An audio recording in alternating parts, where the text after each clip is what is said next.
بسم الله الرحمن الرحيم sida aad ka maqasheen shalayta hay'adaha caafimaadka dalka waxay xaqiijiyeen in wadanka laga helay kiiskii ugu horeeyay ee cudurka loo yaqaan coronavirus waxaan ummadda Soomaaliyeed meel walba ay joogaan ugu baaqaya inaanay walaacin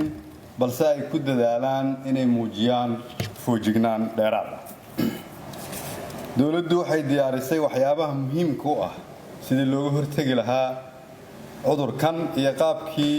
aan wajihi lahayn xaaladda ka dhalan karta dawladdu waxay hirgelinaysaa xarumo aan ugu yeeri doono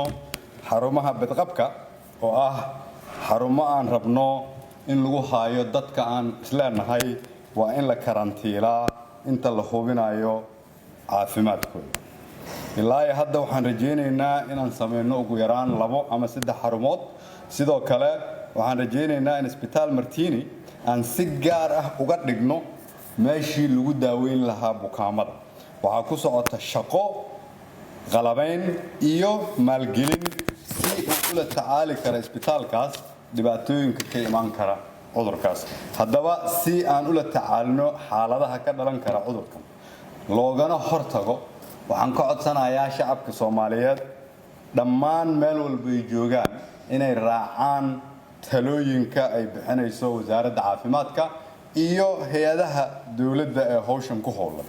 si marka aan uga hortagno cudurkan waxaan caawa halkan shacabka Soomaaliyeed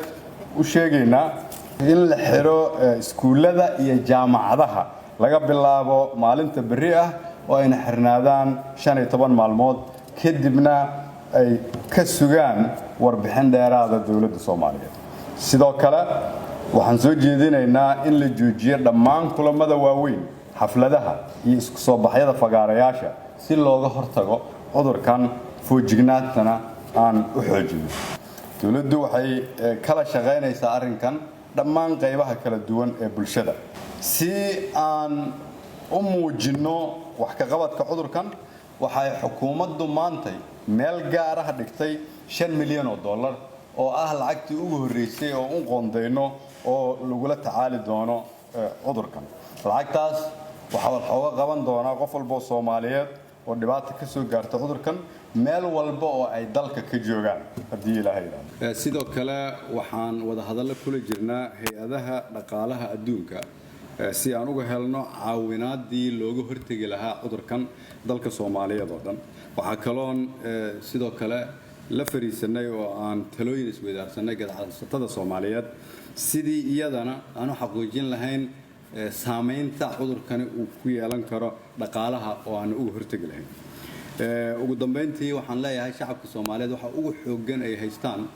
waa iimaankooda aqoonsidooda iyo diintooda inaan duceysano ilaahay ku xirnaano ilaahay barano ayaan soo jeedinayaa waan idin mahad celinayaa kulligiin wasalaam